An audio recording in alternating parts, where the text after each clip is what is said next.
What's going on, Hustle Buddies? If you're joining us on YouTube, big shout out to you guys. Don't forget to like and subscribe if you are liking this content.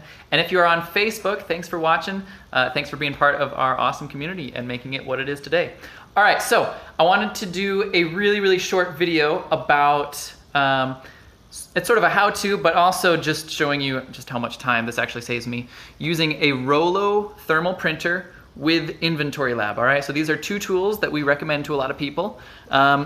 Now I want to reiterate and sort of add like a little asterisk to this. If you are just starting and you don't have a ton of money, I don't recommend spending what little money you have on tools. That's ridiculous. You should just buy more inventory. But if you have a larger starting budget, or if you've been doing this for a little bit and you're looking for ways of how to scale and how to save yourself time, this is how to do it. All right, so over here I have Inventory Lab. Then I've got my Rollo printer right here. Some water, stay hydrated guys. My Rollo printer, we've got our FNSKU labels here and our shipping labels here, okay? For those of you who know me in real life, you will know that Nate is a very cheap person, all right? So when I looked up a Rollo and I saw that they had a little plastic carrier case for my FNSKU labels, I thought, that's ridiculous. I can just get a chopstick and a bowl instead of spending $40. So that's the Nate little hack for the day. So we've got our Rollo printer here that'll print out our regular SKUs. Now the reason that we've started recommending Rollos over Dymos is that the Dymo can only do these labels, the FNSKU labels, unless you get the Dymo 4XL, but the 4XL is actually, I believe, a little bit more expensive than a Rollo. And the 4XL will jam sometimes, it'll do some other things. So if you already have it, then great. Or if you got it used, then awesome. But if you're buying something brand new from Amazon, I definitely recommend the Rollo as far as thermal printers go. All right, so over here on Inventory Lab, I wanted to sort of show you guys from a little bit start to finish how this works. All right, so I've got my scanner here. If you don't have this, you can just manually enter in the UPC. But since I do have it, I'm going to scan it in there. Okay, the product comes up.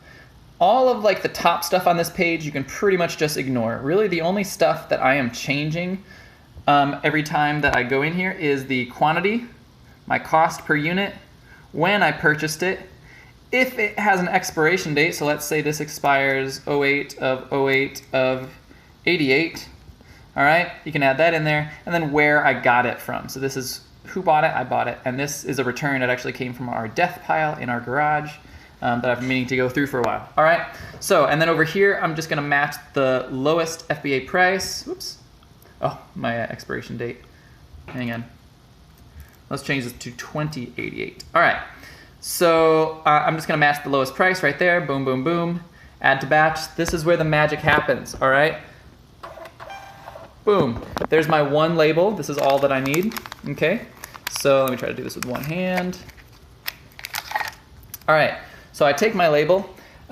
Usually I would try and hide the UPC in some way or shape or form. Like for this particular product, I can just kind of put that over like that, fold it up nicely inside the bag. That's not really going to scoot around a whole lot. And even if it does, you still don't see the UPC because it's on that side.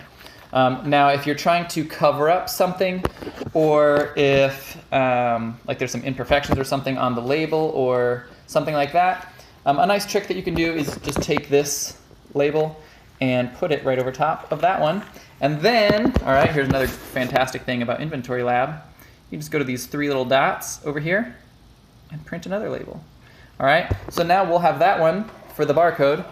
We just printed another one, which can go onto the poly bag itself, all right? Now I did actually go back through and read Amazon's specifications, and they do want you to put your labels on the outside of poly bags. So I would recommend doing that. Do everything by the books if you can. All right, I'm not gonna actually bag that up because I only have one hand. So that is Inventory Lab. That's how fast it is to like list and prep one item. When you're done with a whole batch, you just click Review Batch. It's going to tell you which warehouses everything is going to and what to do from there. So the next screen is going to be the shipping screen over in Amazon. All right. Now this is why we love the Rollo so much. Okay. There's a little tab on the side. Just pop this open. Okay. Take your FNSKU labels out. You're going to widen these a little bit. Take your free shipping labels. Again, these are free from UPS. Make sure you get those and get your account set up. I don't want anyone to be paying for those because that's ridiculous. All right. Put it in just like so, close it up. All right, it might do a little test print, but that's good. It's ready to go. Now the free Rollo Chrome extension is going to add this little purple button to your shipment page, all right? So you press this, and now, instead of getting the 8.5 by 11, like what's back here, the Rollo extension will turn it into a thermal paper sized printout. So you get your front page, or your left side and your right side that are organized nicely, all right? Click print here, boom. And it prints all of them out all right in a row. Let me move my computer. I think this one has 3 boxes in it, all right?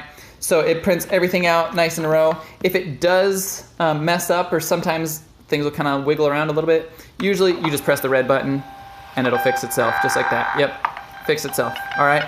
So again, these labels are free, so you don't really need to worry about wasting any. Doesn't really matter a whole lot. We even use this as a nice little toy for our kids because they like stickers, and so we can print out some stickers for free. So yeah, it's another little cheap Nate hack. So that is how you use Inventory Lab with your Rollo, with all the printing your FN SKU, printing your shipping label. If you're doing it this way, you shouldn't be running into any issues. So that took me, what, 5 minutes or something? If I was just listing and shipping one item, it took me about 5 minutes to do it. Now you're gonna expand that for multiple items, but on average, we do 30 to 60 items per hour like this, so it takes us a minute or two to list and get everything done and get it all out the door. It's about 30 to 60 items per hour. So I hope that helps, guys. Let me know in the comments section if you have any other questions. If you're watching this on YouTube, don't forget to like and subscribe to the channel so that you can see more content. And if you are watching this on Facebook, then same thing. I mean, give us a like, give us a comment. And if you want to see more stuff, then head over to YouTube because we've got more content over there. All right, we'll see you guys later. Happy hustling, and I hope you find something scanning today. We'll see ya.